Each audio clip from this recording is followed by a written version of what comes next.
Welcome to First Star Let's Chat, an athletic therapy podcast. I'm your host, James Gardner, certified athletic therapist, certified strength and conditioning specialist, yoga instructor, human being. This platform, for the pros, by the pros, anybody in the performance space, and beyond. Welcome here to share in the stories of professionals, experiences, journeys, learning along the way. It's a platform to connect, to network, and to be a part of a community that cares, with conversations that matter, experiences that resonate, and generate ideas, thought-provoking, organic dialogue, passionate pros. Brought to you as always by First Star Therapy, Mobility Tape, Epic, and Benchmark Athletics, in association with the Canadian Athletic Therapists Association. It's First Star Let's Chat, an athletic therapy podcast. Thanks for being here. Thank you for being a part of it.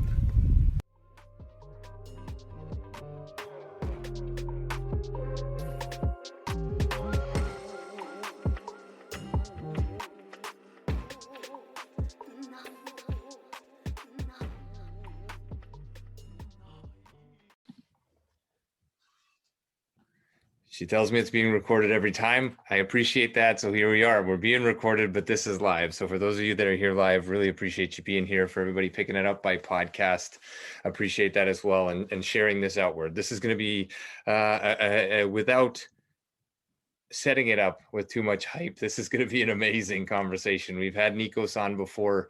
We got into some philosophical talks and wanted to spend a little bit more time this evening hunkering down with microstretching, talking about that in a little bit more depth. But before we go there, as always, these sessions are brought to you by First Star Therapy, Epic, Benchmark Athletics, and in association with the Canadian Athletic Therapists Association. This is session 83, and we're calling this one Microstretching with Nikos Apostolopoulos, the creator, the founder, the brain behind microstretching that is now navigating its way into many practitioners' hands, regardless of designation, because it's more than a technique, and I want to get into that more so than anything else. But again, just before we get there, a little bit of housekeeping.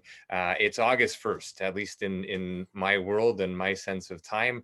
That brings us to a full year's calendar worth of quizzes for those that are members of the First Star membership. So athletic therapists can collect CEUs. You can do that for all of our quizzes from August 2020 all the way up until August 2021. Moving forward right now, we're not going to create any more quizzes. So that's where you can collect your CEUs through membership. You have every opportunity for every one of our sessions up till this point to collect CEUs. Reach out if you have any questions, we can clarify on that. But moving forward, there will be just select conversations that we'll have quizzes for, but there is still a full year to gather CEUs. So there's a little bit of housekeeping. We're here, have the opportunity to introduce Nikos once again. We cross paths through our good friend Dan Noble and Grid Athletics. That's where we share space. That's where we share coffee. That's where we share conversation. That's where we share regular dialogue. Philosophy. Let's call it for what it is. Micro stretching, Nikos, and I want to go there because this is, in every conversation with you, so much more than a technique. And when we talk about what tools do I need as a therapist, what do athletes need, and so on and so forth, there's a lot of us that strive or have strived to achieve that best skill. What's everybody else doing? What course should I take? What tools should I have in my toolbox? And all these different pieces. And I think in reflecting on my time, backtracking to a value set, a philosophy, something that's greater than a technique is long lasting. And it's something that is adaptable and adjustable through the period and through the space of working with other human beings. Throw athlete out the window, but just working with other human beings, a skill set, a technique, and I don't want to throw any out there because I think they all hold value, but more than a technique, a philosophy. Microstretching. Tell us, going back in time, where this began for you, and then I guess maybe what's better, Scrap that idea, because I'm just on my feet here thinking right now. Tell us what micro stretching is, and then we'll go back in time. For those that aren't aware of what micro stretching is, summarize this, because it is regeneration, it is recovery, but it's so much more than that. So take us through that, and then we will navigate this conversation. Oh, for sure. For sure. James, thank you. And I'd like to thank the people out there listening to me right now. And I also want to have a shout out to Mike Cimello, who is one of my first students, and he's actually a partner with me working with microstretching. So if I were to sort of peg a person has helped me bring this out. So for everybody to be able to listen and know about more of it, the hats go off to Mike Cimello. Thank you, Mike. What is microstretching? James, microstretching is a way. It's a philosophy about how the body communicates, how we communicate within ourselves, and then how we communicate with our surroundings and how we communicate with our physical being from trauma, whether it's mental, emotional, physical, spiritual. And the thing, my approach has always been is how, if I'm working with a patient, how am I going to best help them be able to recover their body from an injury? But it's not just the injury, it's how the injury has imbued itself, it's enmeshed itself within their constant being. And when I look at them and when I'm treating them, the one thing that basically has been my best approach is being gentle. By being gentle, we are allowing them to be able to express themselves. We are allowing them mentally, emotionally to be much more relaxed. So microstretching is a physical technique. As you mentioned, it's a recovery regeneration technique. It uses stretching, but very, very gentle stretching to be able to activate the healing of the body. The body is the great healer. We are just facilitators. We guide. We're guiders. There's the beautiful word in Greek called kybernetes, which is cybernetics, which means the guide, the person that takes you through the water. That's what we are as therapists. And in order for us to develop that type of work, we have to have our own philosophy. My philosophy has always been, let's be gentle. Let's be allowing the environment to help the person be able to come within themselves. Because once the person becomes more aware of themselves, and this is very, very, the best way you said, let's go back. Well, we'll go back to what developed microstretching. And that was my physical injury that I suffered. In 1989, I was hit by a car, a motor vehicle accident, which culminated in me having spinal fusion in C5, C6. But prior to that, I was, and you're going to see where I'm going with this thought about allowing yourself and being able to come within yourself. Prior to that, I wanted to compete at the Olympics because as I was growing up, I was always made fun of. You're a fat kid, you're not athletic, blah, blah, blah. And I basically got into sports, and my whole idea behind sports is I was going to show James Gardner, Mike Cimello, Britt, that I am better than, than them. And I am going to go to the Olympics. I am going to go to the Olympics. So I trained hard. I was somewhat successful in rowing. Then I switched into track cycling, and I got hit by a car. And so my, I became a hood ornament for a car. And at the same time, that's when I lost myself, because everything that I was trying to do was external. I was going to show these people how good I am. I was going to be better than them. I made it to the Olympics. And then I had this accident. And then there was a whole big change. Talk about depression, talk about mood swings, talk about negativity. And I was left at a point where I didn't know myself, So I had to start being able to grow myself from the inside out. Why am I saying all this? Because as therapists, we work with a lot of patients, from motor vehicle accidents to PTSD to individuals that are athletes that have compensatory shifts and stuff like this. But the one thing that fascinates me with all these people is what I call sensory amnesia. They really don't know themselves. They're outside of their bodies all this time. And as a microstretching therapist, and Britt's taken the course and Mike's been trained by me, and you've seen me practice, I try to educate them again. I try to communicate to them what is really happening in their bodies.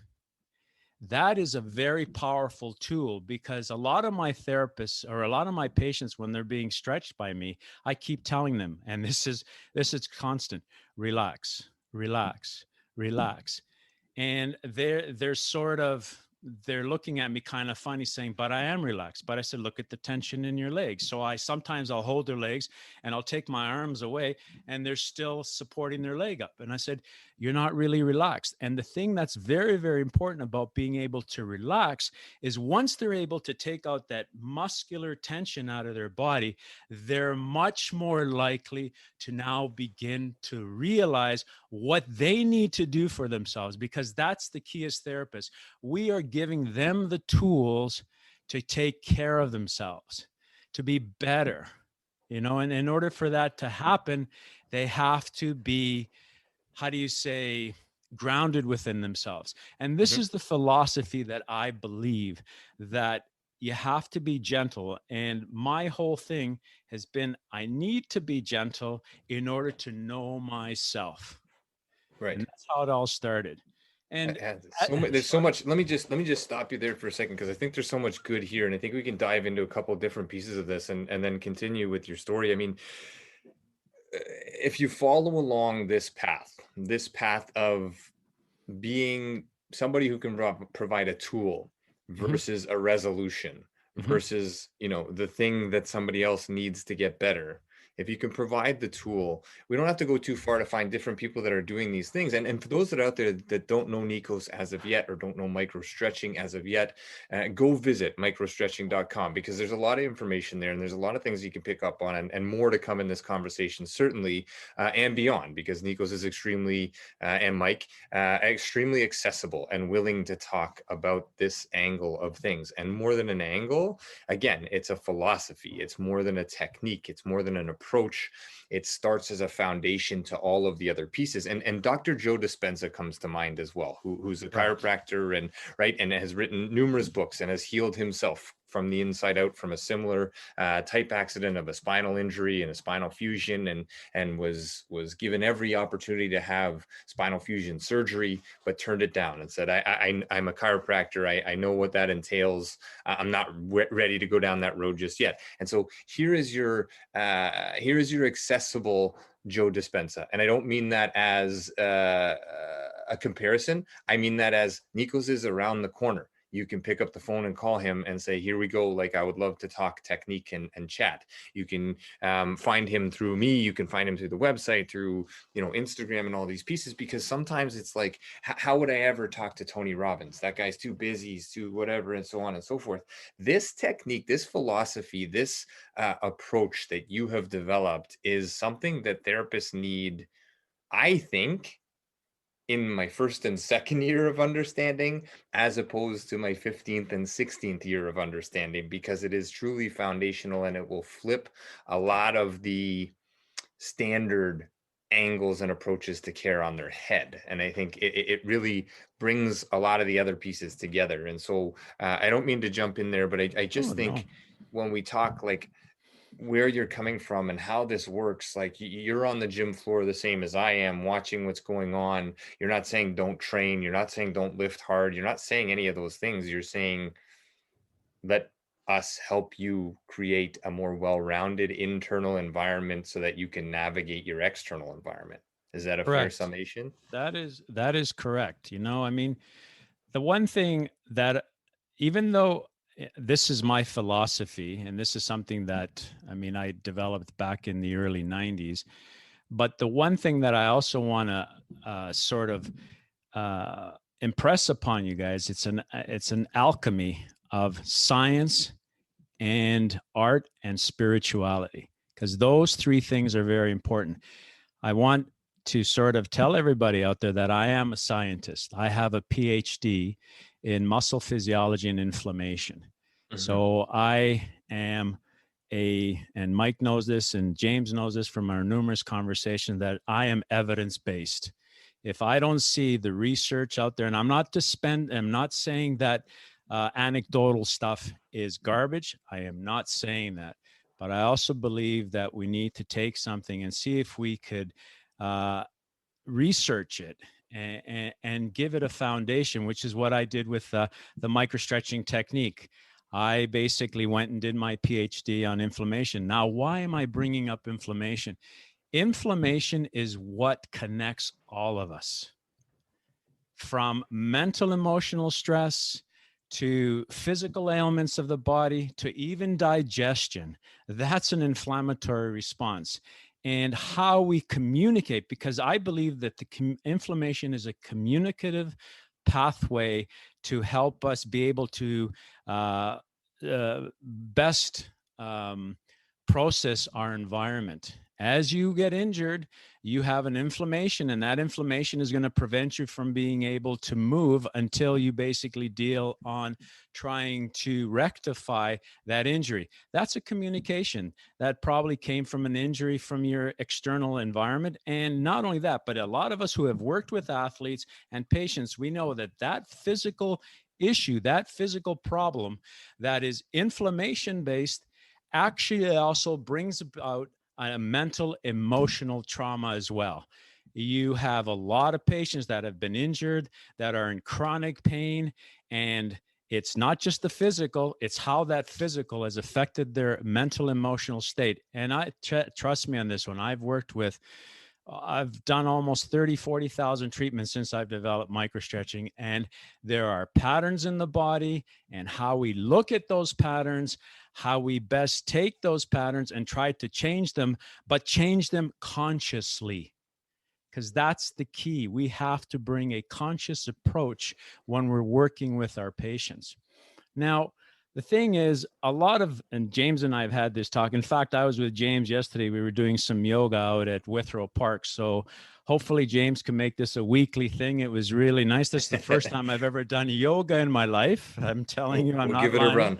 And it was really good. But as I was stretched there and doing the movements that I was doing with James, I noticed how what I tried to do is I tried to relate my body to my surroundings and tried to basically take in the energy from the sun, and I was barefoot, and I did that deliberately because I believe in the concept of grounding and taking that energy in from the ground, because we're all connected. We all communicate on different levels. Our bodies communicate on four levels. Well, actually 5 if you take in the ethereal. This was a technique. This is where my philosophy comes in. I did a lot of reading, as you can tell with the books behind me, but there's a guy named Rudolf Steiner who developed the Waldorf school, and Rudolf Steiner developed also the concept of anthroposophy. And he said that if you look at the body, we've got the physical, the mental, emotional, the spiritual, and the ethereal. So there's a connection to all of us. We're all connected in some level. Like, take it for what it is, that whole concept of the matrix and all those numbers and stuff like this. We are part of the matrix, guys.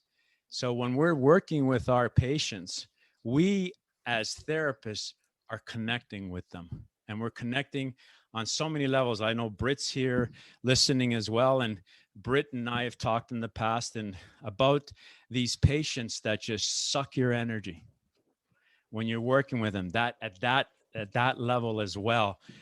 So, and Britt's gonna teach me some techniques because of being able to give my space, because I'm connecting with these people, not only from a physical point of view, which is the work that I'm doing, which is very gentle, but I'm also listening to them, and I'm also comprehending them. And when people begin to relax, this is why the technique is very gentle, because when people begin to relax, they open up more, because they know they're coming from a safe place.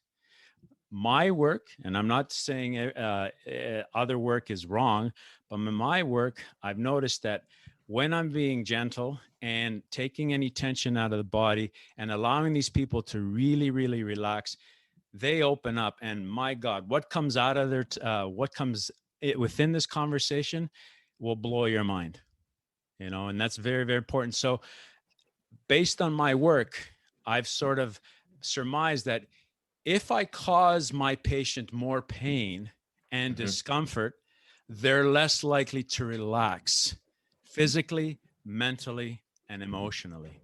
Right. And And there is that piece with athletes and humans that need to feel, need to touch, which again, like COVID has been a huge detriment to oh, manual huge. practitioners worldwide and the human beings worldwide. But again, like, oh, I need it to hurt in order for me to know that it's doing something, right? These are some things that that we learn through our careers or our learned habits, that the only way that it's going to do something is if I feel it. I got to feel it firm. But the point that you made is an interesting one, and it's not talked about in school regularly.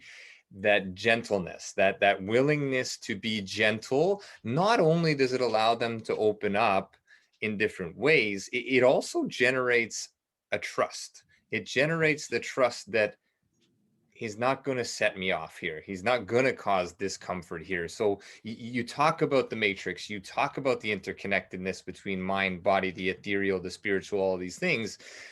And it's not just to talk about it, it's to embrace it with the technique and through the language and the octaves that we use in terms of the volume of our speech and the angle that we're coming from.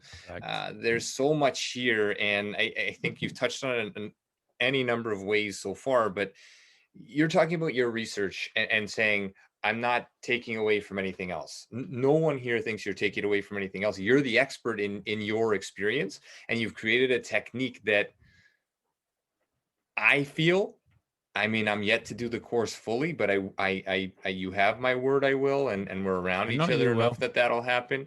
But that everybody at least needs to be aware of this, aware of this technique, aware of this philosophy and approach, so that even if it's the 2% or 10% of the athletes that you have to handle with oven mitts, this is the technique you can go to. This is the philosophy, the space, the awareness that you can go to as a practitioner versus strapping on the boxing gloves and trying to beat somebody down to get through your messaging, right? And I think this is amazing because we also talk about movement, Nikos. We talk about movement on a regular basis and defining and redefining and movement, just as your practice, is your experience. That's what movement is. It's experiencing the external environment through our internal scope, Well, our lens. I think the best description of movement was said by the Greek philosopher Aristotle,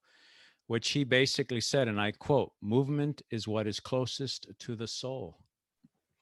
Because with Absolutely. movement, and James, we've had these numerous talks about Varela and the whole embodied movement. I don't believe that we learn from the mind, the brain. I don't believe that we learn from the eyes and the ears. I believe, and we've had this talk before, that we learn from the body. The body imbues the mind. The body gives the experience, the proprioception. These things are very, very important because it's only through movement that we are going to learn about our environment. And when a person is put in a wheelchair, then their whole perspective changes and they're learning a whole other movement. They're learning a whole other philosophy about themselves. It's a philosophy, guys. We are philosophers of movement. This is what we are as therapists. And we need to embrace that idea because when we work with the human body, we are working on many, many planes and levels and frequencies. And I'm going to say this. I mean, this sounds very, how do you say, it is philosophical, but but what I also believe is we need to also look at science, because science itself is also a philosophy. It's also has a dogma. It's also a belief system. And it's one that is universal as well, like spirituality. And it's one that we've created in order to be able to process our environment, because that's what science does with statistics. It processes its environment, gives us an idea of how we relate to our environment. And I mean, for crying out loud, quantum physics. I'm going to bring this up idea because I'm going to go into the concept of entropy after this. But quantum physics has basically given science the mysticism that it requires, because now we look at it these whole different levels. Now, when I look at the body, when I look at training, when I look at nutrition, when I look at therapy, I also have this idea of entropy. Now, entropy is the second law of thermodynamics. And basically, it means that the state tries to find equilibrium. Now, you know what equilibrium is in entropy? It's death. Now, what we try to do is therapy, because our bodies are constantly breaking down. So we're trying to prevent, we'll get there eventually, all of us, but we're trying to slow down the movement towards entropy. We are trying to help give our bodies the tools to be able to take care of themselves. So this is why we need to look at nutrition. We need to look at touching, like proper gentle healing. We need to look at, how do you say, it'll come to me. We need to look at these concepts, because what we're trying to do is we're trying to give the person who's in pain an approach to try to slow down entropy, because entropy is going to happen. It's an eventuality that will happen. You know, so when I look at microstretching and I say, and I am using gentle tech. Now, let me give you a bit about the parameters of microstretching. When I talk about gentleness, I am looking at a scale of 0 to 10, 10 being aggressive pain and discomfort and the whole idea of no pain, no gain, like James alluded to earlier, that, if we don't feel it, it's not really doing anything for us. That's the one end of the scale, the no pain, no gain. Let's create pain and discomfort in the patient. And then the other scale is 0, right? So no pain, no discomfort. Microstretching is around a 3 or 4 out of 10. It's very gentle. And the tension is so minimal that what I'm trying to do is I'm also trying to help the person be able to remove that sensory amnesia that they've developed in their body because of constant pain. For instance, I worked today on a patient for the very first time. When she was 16, she shattered her elbow. When she was 8 years old, she got hit by a car on the left side. 10 years ago, she had a motor vehicle accident and she was T-boned. And when I looked at her body, all I saw was just tension. And her son actually got me to work on her today for the very first time. And she's already gone to Sunnybrook. She's done a lot of the tests. They're going to do neural conduction tests. They're looking, because she's complaining about, numbness. She's complaining about coldness. Her eye is a bit wonky. She's got numbness down her right arm, then her left leg and all this. But what I saw was a pattern of tension. I saw a person that was so bound up, right, that if you actually took that trigger point that she had in the midline of her scapula on the right side and put an IMS needle on there, you will actually have her basically react in a way where and I've seen this happen before, where she might faint, she might have an adverse reaction. So prior to me working on her, her son said to her, Nikos coming over, he's going to work on. She was having fits of anxiety. How is this guy going to treat me? Is he going to put me through pain? I'm already in a lot of pain. I've got so much tension in my body, and this mental thing going through her head over and over again. I kid you not, guys. When I finished working on her and I was very, very gentle, the first thing she says is, wow, that was different. You didn't hurt me. I said, no, I didn't. And then she said, and I'm much more relaxed. And all I did was I relaxed her neural system by being gentle. So 3 or 4 out of 10 is what microstretching looks at and prescribes to. And that got developed because of I had to basically look at myself and how to facilitate healing within my body.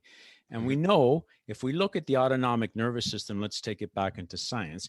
We know that the autonomic nervous system is divided into two subsystems, the parasympathetic and the sympathetic nervous system. I will tell you right now that in my experience, when you actually take the body to the point of pain and discomfort, which has already inflammation in there and it's chronic, you're activating the sympathetic nervous system, the fight, flight, or fright. You are activating tension in the body. You are ramping up the nervous system in order for it to respond to that aggression, that pain. How is that going to help the patient? In my experience, I haven't seen it help the patient. In fact, SNS has been tied up with more inflammation as well. So what I'm getting at is, as therapists, and listen, there are times when you need to be a little aggressive. I'm not going to basically, dispel that. But personally, like James says, this is a personal experience. My work has been that when I'm gentle, when I work on working through the parasympathetic nervous system, that's when I'm getting my best results. Yeah, and I think this is a nice little segue into how does this play? How does this play with other techniques? How does this play with a practitioner like myself or like Dan? And we're training the body to fatigue. We're training energy systems. We are training into discomfort. We are moving into discomfort to create end range understanding, to create dialogue within joint capsules, and get the return from distal points in the body, or muscular return, or positional return, or this movement experience that that we feel athletes benefit from towards their performance through heightening performance. And this is a great segue, like I mentioned, is that this may or may not be a standalone technique. My view is there is no single standalone technique. They pour into one another. And the recovery regeneration piece, gentle, makes sense when it's necessary, and not necessarily waiting until it's required, but building these types of techniques and philosophies into training, because there's almost like a negative connotation to recovery. Oh, I need a recovery day. Like we have to get to a certain point to earn recovery. Recovery should be regular. Recovery should be synonymous with training. And you talked about it. You have somebody on the table and you're constantly asking or guiding to relax, relax, relax. Sometimes that word in itself becomes a trigger for a patient who's worked with somebody before or has an experience with that before. But that is also learning, and that is also teaching another human being, creating a toolbox, creating an awareness in that toolbox of what relaxation actually is. Because if you ask a large percentage of athletes, some of which we have in common definitely on the day-to-day, what's a recovery day? Or like, what do you do when you go to relax? Oh, I just go home and watch Netflix and do this other thing, or go to go hang out with buddies or my partner or whatever the thing may be. And like, where in there is the down regulation?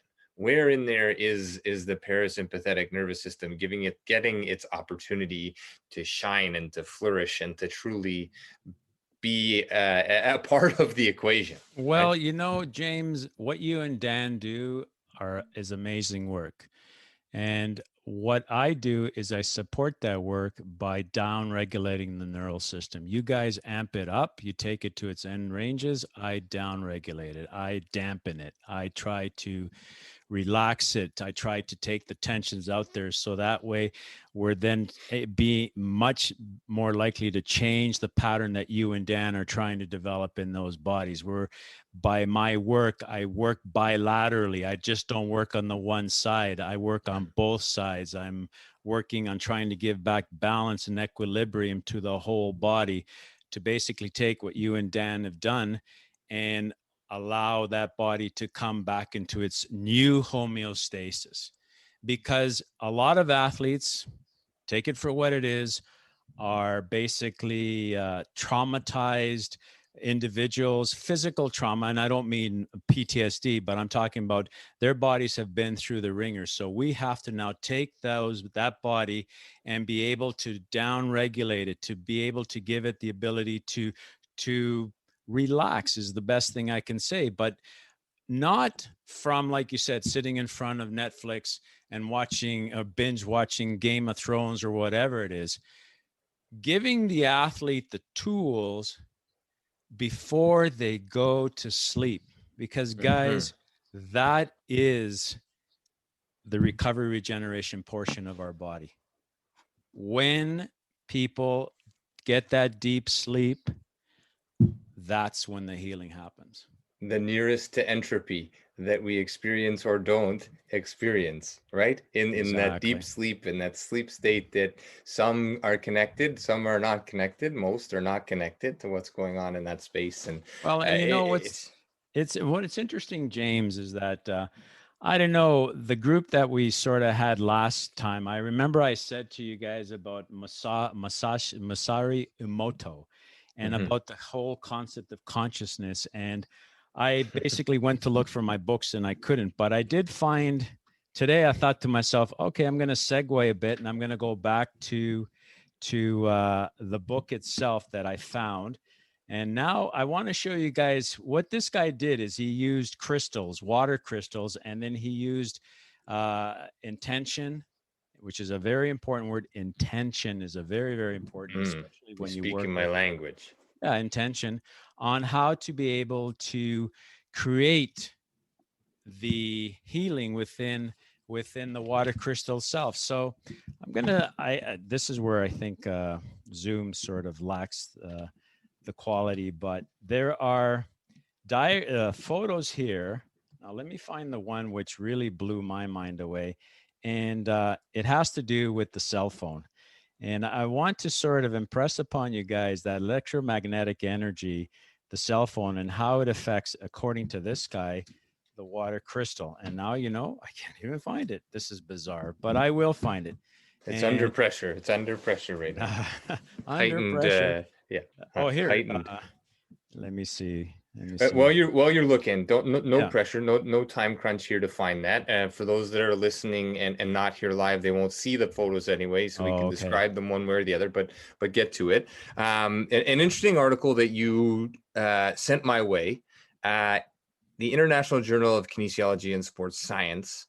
And the article title is "What is Movement?" And I think for everybody listening that's stuck in here this long, go and grab that article and pull it up, print it out, or read it on your computer, or not on your phone, because Nikos is about to tell us about what that's doing when we're near our phones. But grab that article. It is "What is Movement?" The last name is Nikos. Last name is Apostolopoulos.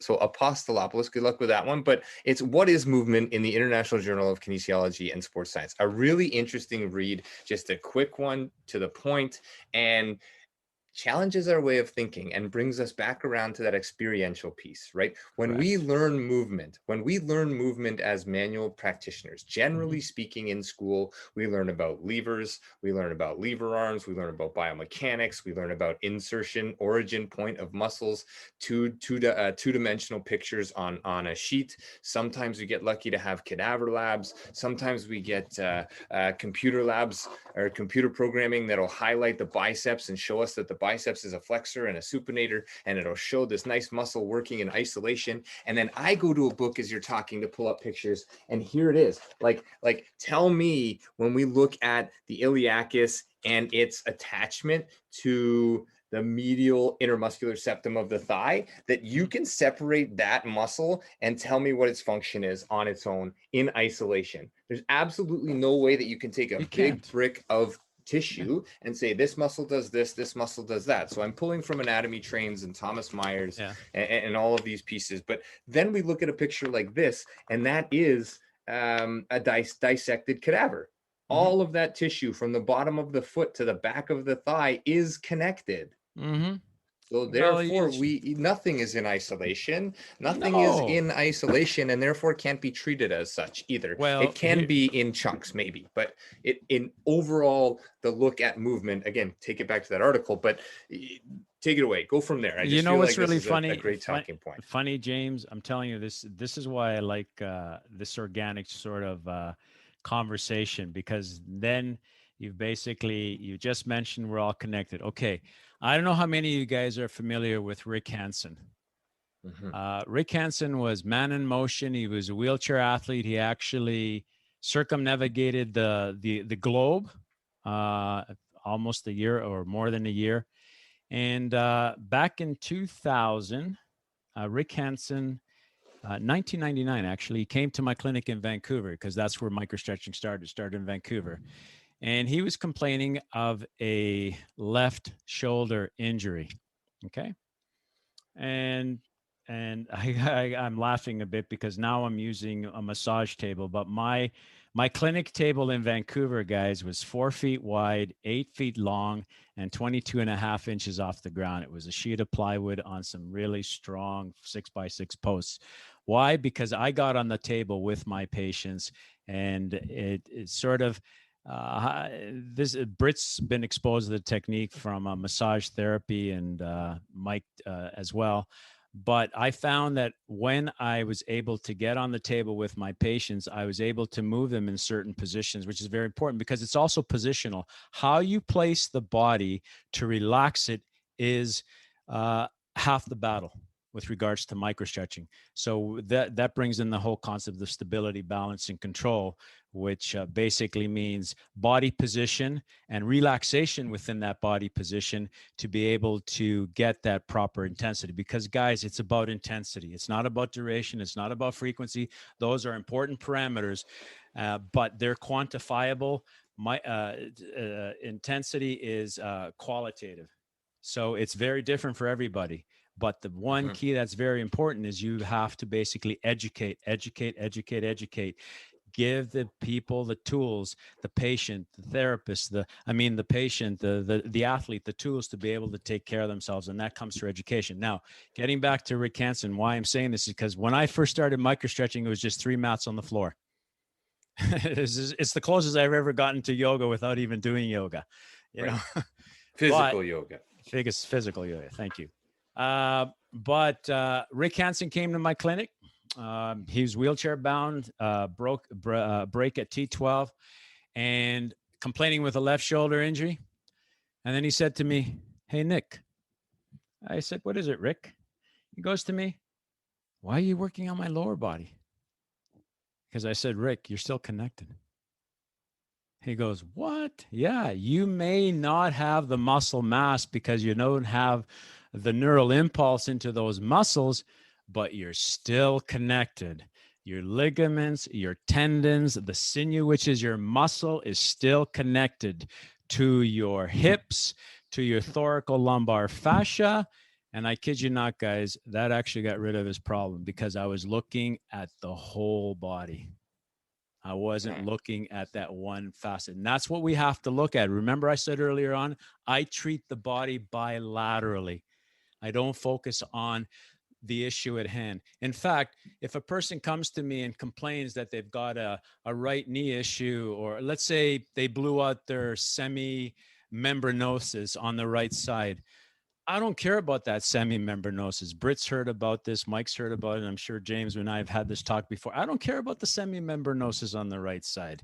I care about how that semimembranosus on the right side has affected the other 25 muscles in that right thigh, from the iliopsoas to the 6 external rotators to the TFL to the 5 adductors to the 4 quadriceps to the other 2 hamstring muscles. That semimembranosus has changed the pattern of 25 muscles on the one side. And not only that, it's also changing the pattern of the 26 on the other thigh. So I look at treating everything else as a whole, even from the foot up to the hip. And my philosophy has been that by doing that, then I'm going to allow the semimembranosus the ability to heal itself, because everything else around it is healing, which is very important. Now, I found that diagram that I was talking about, and see if you guys can see what this guy did. I don't know if you guys could see it. He strapped a cell phone to distilled water. Just trying to, maybe you can describe it. I don't know, it's tough to see, but give it a little description. Yeah.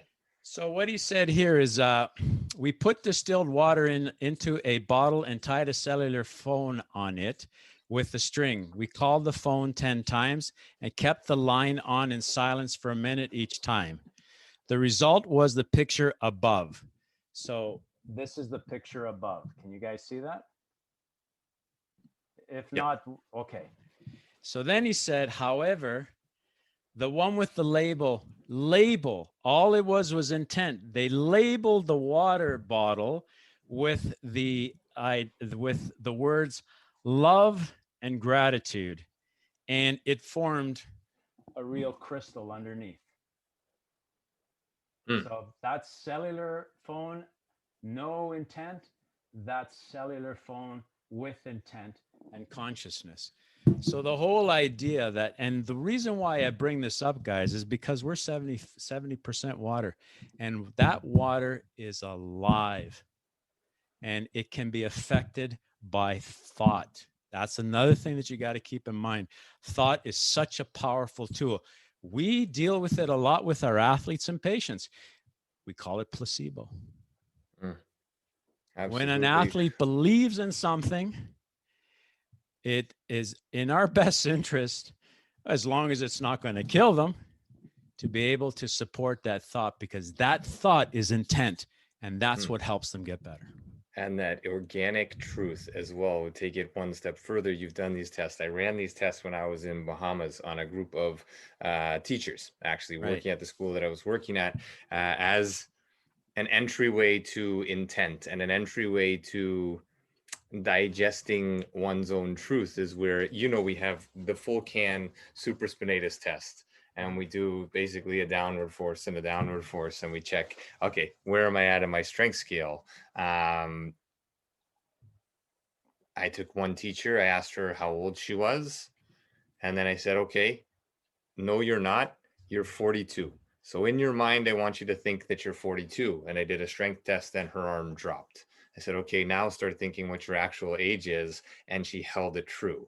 There's been many of these examples with music, with food, holding an inorganic apple. So an apple in a room, and having people do this test while they're looking at just looking at it without knowing it's inorganic, and then switching it to an organic apple and watching the strength of humans go up, because they're looking at an organically grown, unmodified piece of fruit. That generates strength. That's the concept behind homeopathy. This is it. Homeopathy, the dissolution of that thing is 1/1000th of a particle, and they've basically shown energy. Guys, we're all about energy. We're all about, and James and I had this talk 2 days ago about chakra, moving from the ground up, the 7 chakras. And from Ayurvedic medicine, they've basically shown that if you've got a blockage somewhere, you're not going to get that flow through your body. So they try to unblock that. But I mean, I did some, before this talk, having the talk here, the one thing that I want to impress upon you guys, which is very, very important, is this whole idea of frequency. Frequency, everything resonates at a certain frequency. And we know for a fact that healing has a resonating quality of 285 hertz. That's when the cells begin to regenerate. Cancer, I don't know the figure off the top of my head, but cancer resonates at a certain frequency as well. So what's to say that an athlete who is traumatized physically, they're resonating at a certain frequency as well. So we have to be able to tap into that frequency, not create, a dissonance within that body, to be able to allow it to heal itself. We know that Om, that James and I have talked about before, Om has a frequency of 435 hertz. And that's relaxation. Om, that's the relaxation frequency.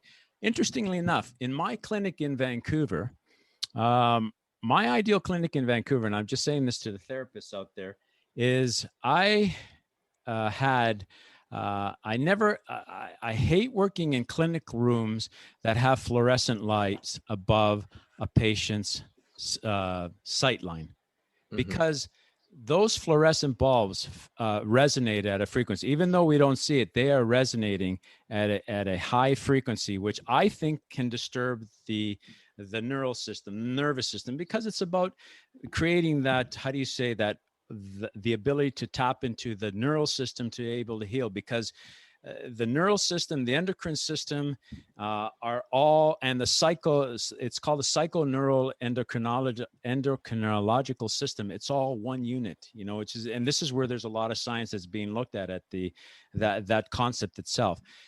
In my clinic in Vancouver, there was ambient light. There was light around on the walls. So when a person gets injured, and I'm going to segue a bit, when a person gets injured, a person works through their senses, guys. We have 5 senses, as we know: sight, audio, auditory, vocal, touch, and smell. Okay. I believe that the clinics in the future are going to create the environment. Remember, it's communicating with your environment. Are going to create the environment which we are going to try to stimulate as many of those senses while we are treating our patients. And that's what I did in Vancouver.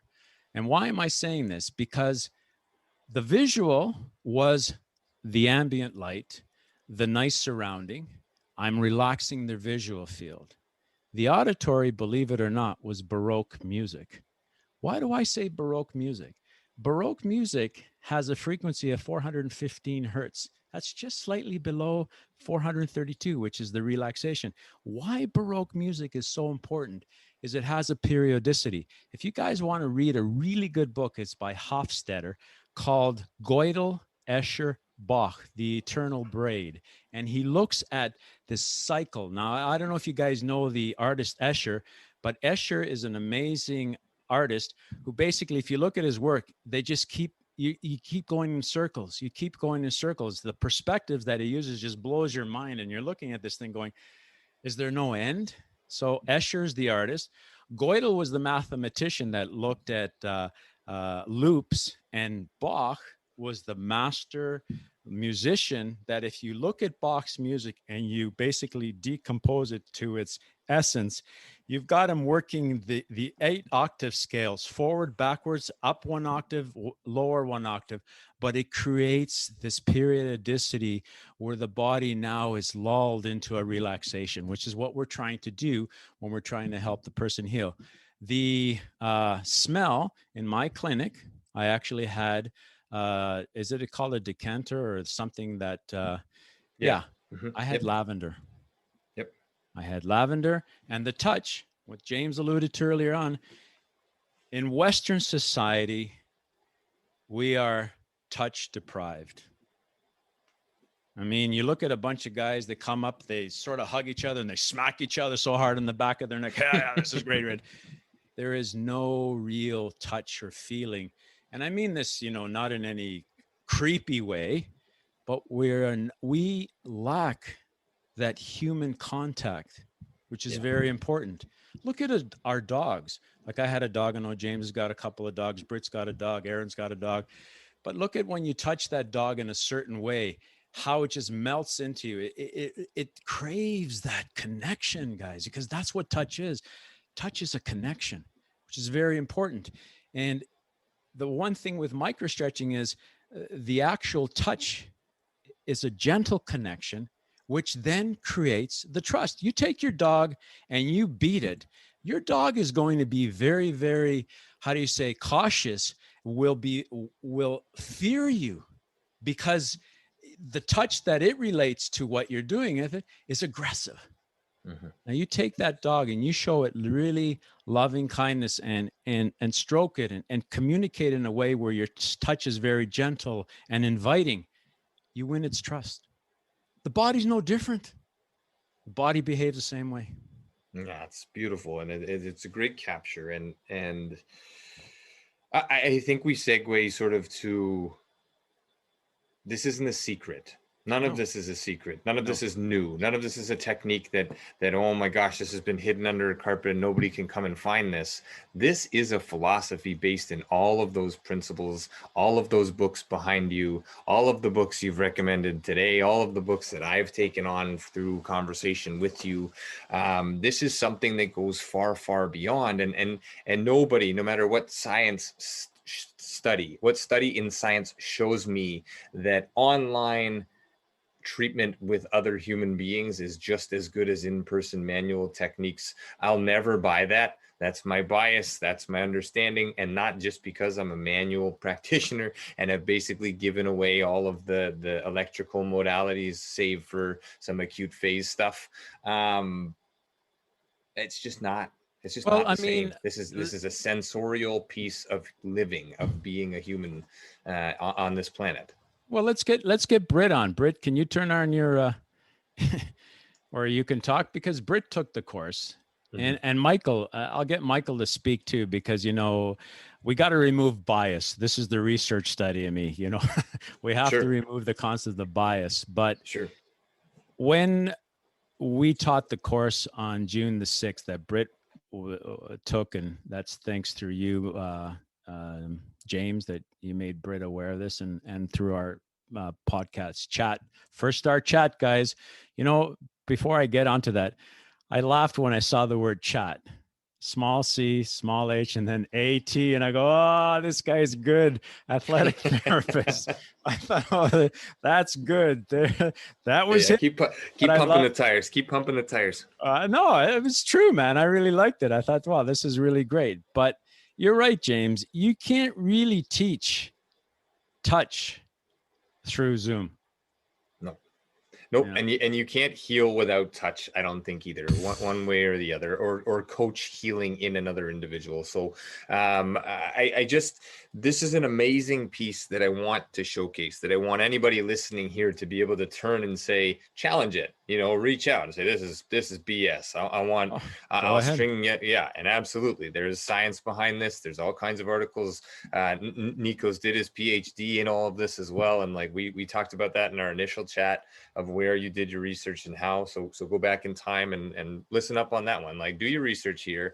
But if this is a technique that's of interest, you're leading sessions in teaching practitioners, in teaching Correct. Other humans about this. So I don't know if you have another one scheduled, but Nikos and I have regular chats while we're, again, at Grid Athletics here in Toronto, and are more than happy to sort of connect and bat around ideas, not for the sake of being challenged, but for actually accepting every angle that we can take in assisting, in giving, in service to another. Because I think that's where we both align in terms of what our role is as a practitioner, what our roles are as practitioners. But that being said, come back around to that physical yoga practice that we did in Withrow Park, and you took yes. your shoes off. You mm-hmm. took your shoes off, and here we are. Now you're connected to the earth. Now exactly. You have so much sensorial stimulation, mm-hmm. right? All of your senses are now engaged with the earth, the thing that binds us, the energy, the frequencies of the ground, the sunshine, the smells, the sight, all of these pieces. And then we did something that was very, very important, Mike.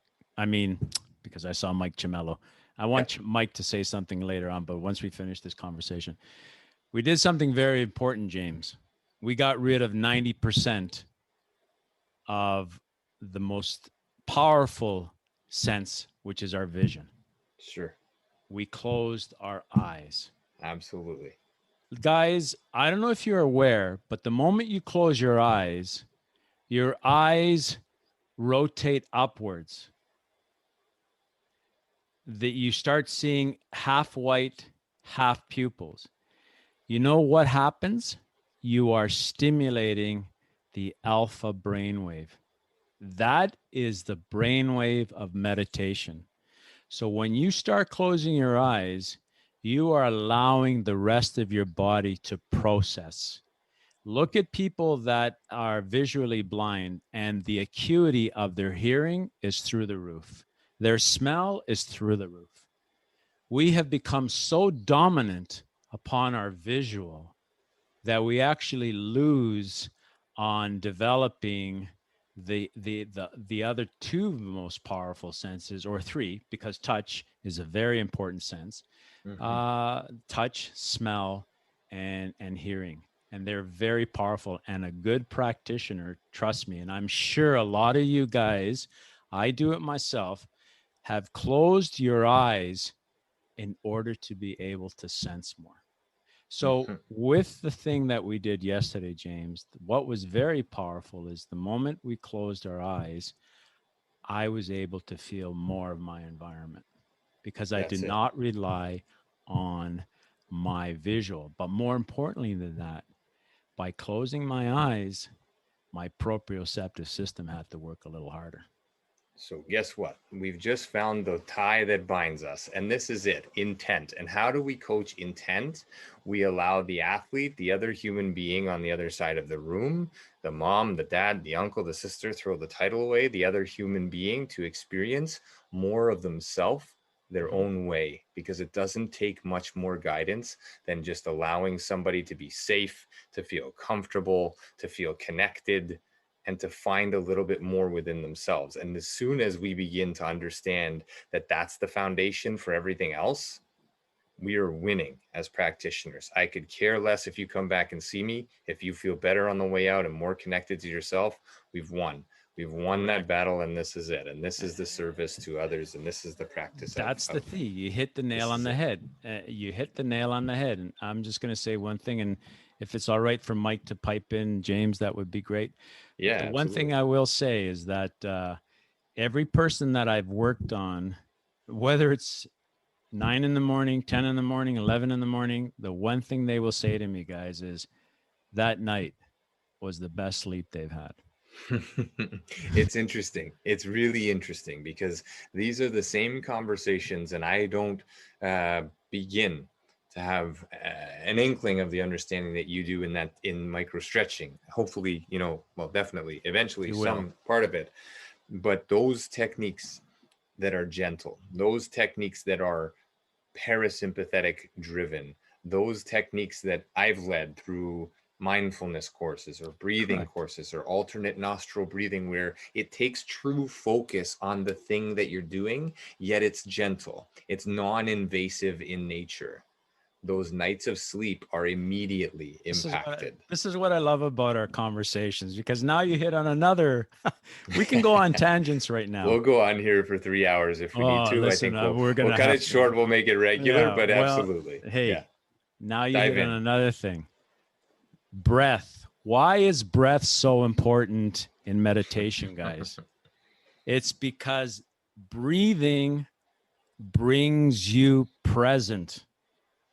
That's the key.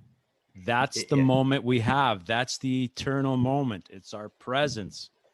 So with microstretching, why do I work with my patients and keep telling them, relax, relax, relax? Because I'm trying to bring them present into their body at that particular moment in time. Because otherwise, a lot of my patients, I even tell Mitch Marner, Mitch, put away your phone. Guys, put away your phone, because I want you to be there. That's what meditation is. You are there. Yes, you're going to have 50,000. We process 2,000 thoughts a minute, guys, going through our brain. A minute.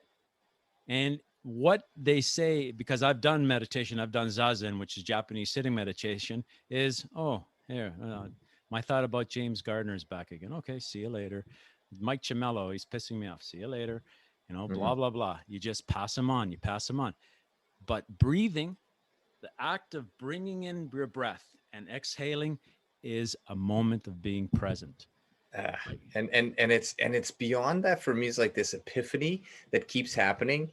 You know what breathing is? It's the thing that we need to do that keeps us alive, yet it asks for nothing back from us, and we rarely pay attention to it, right? We talked about this yesterday in our physical yoga, whatever we're going to call it. this course that I'm going to, thanks to you for being there yesterday, and in all honesty, one of two people there. This isn't like we had a field full of people. This was two people, one of which was Nikos, and I'm humbled and grateful that you were there.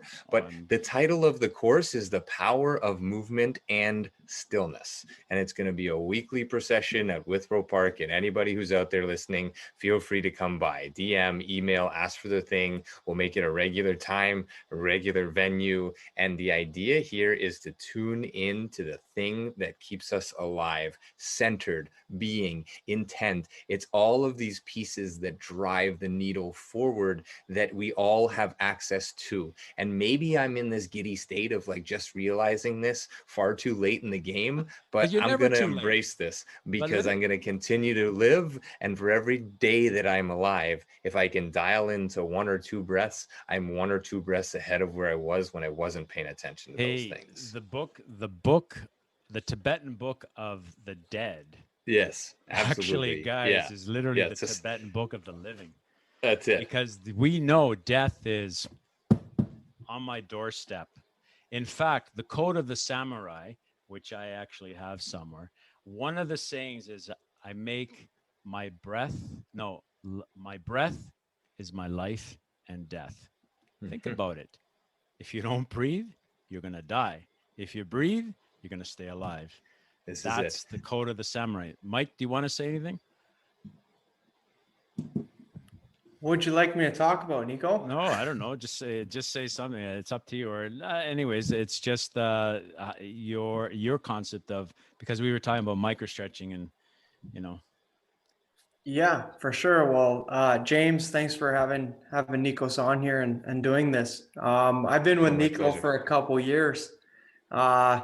We can go on and on, as you guys know. I mean, we can have some great chats, but I've just enjoyed my past 2 or 3 years with Nico here. It just gives you an outside perspective on life in general. And this was all through microstretching. So the same things that, he's alluding to in this conversation, I've gotten to go through this with him over the past couple of years. So it's definitely a different insight with what we all studied in school and AT. It's a little bit different than what's out there. It's a little bit more than just a stretching technique, as the conversation here has been talked about.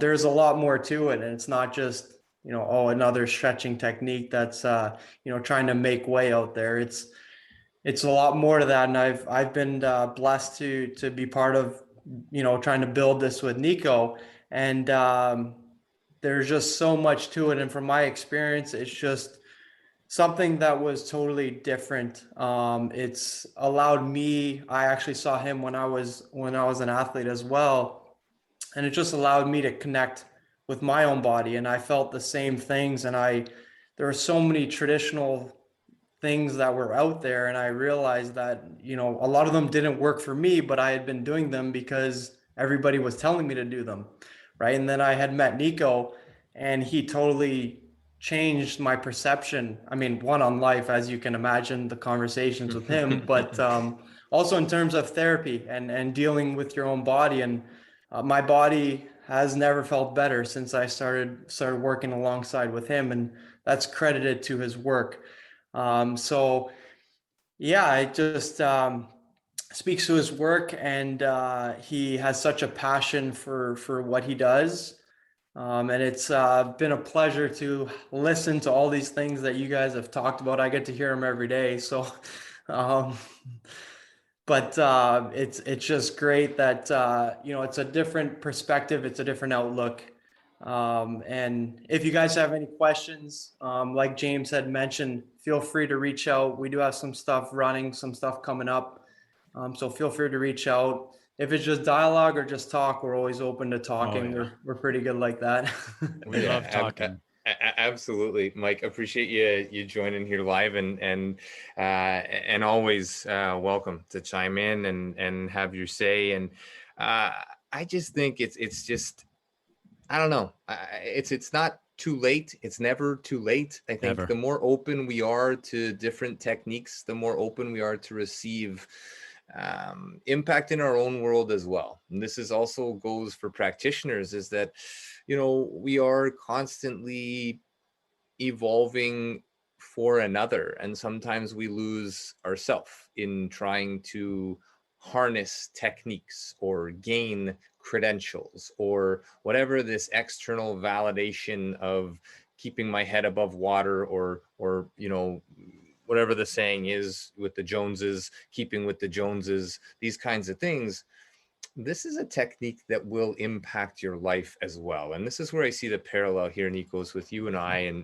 And we've just announced our next Realign Reconnect retreat in September, which will be at the Nottawasaga Inn. So this is very much where you come in hoping to learn as a therapist, but you walk out learning about yourself as much as how to help other people. And I think for all of us that have just gone through a pandemic, still going through a pandemic that may never end. It is what it is now. Learning the self allows us to learn another. And there's absolutely no end to that. Compassion starts by having compassion for yourself. This is it. And this is the philosophy, and this is the approach, and this is micro-stretching. So again, maybe we'll wrap up here. We can stay on and chat a little bit longer, but for the sake of the podcast and those tuning in, again, it's microstretching.com. The Instagram account is the same, at microstretching. Follow them, give them a follow, challenge, with an open mind, ask questions, be open to receive. And they are open to be challenged as well, because again, there is always room for growth. There's always room for acceptance of various techniques and angles, and your experience is your experience. And Mike, you touched on this as well, because this platform is truly about different angles, because Nikos, you are the master of your domain.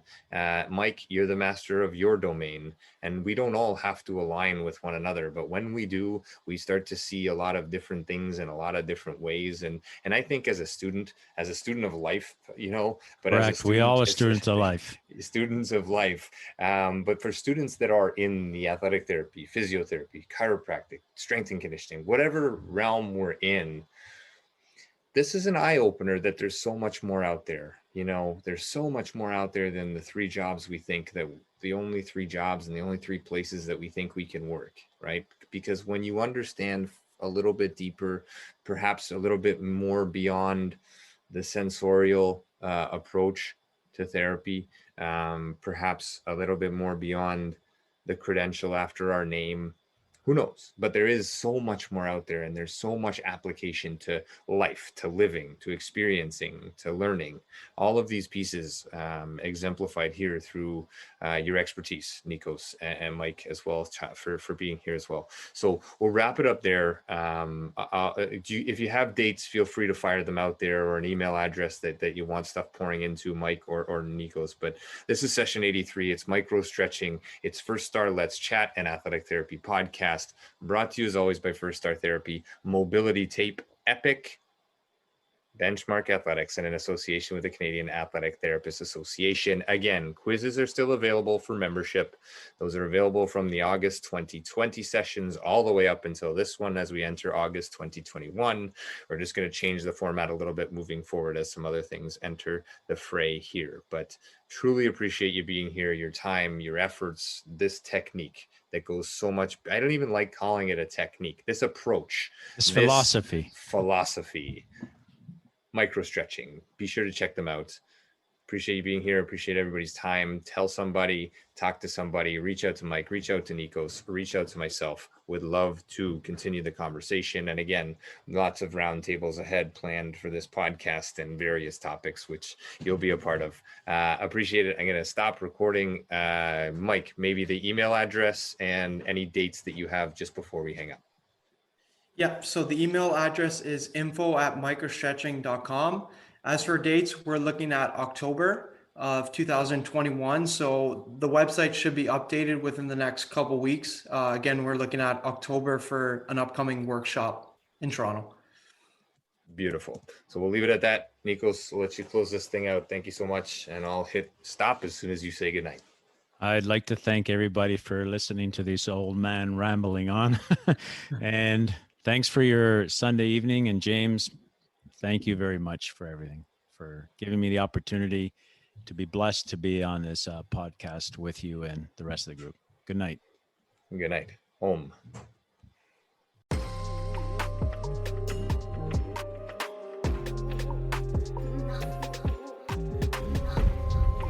Thanks again for being here.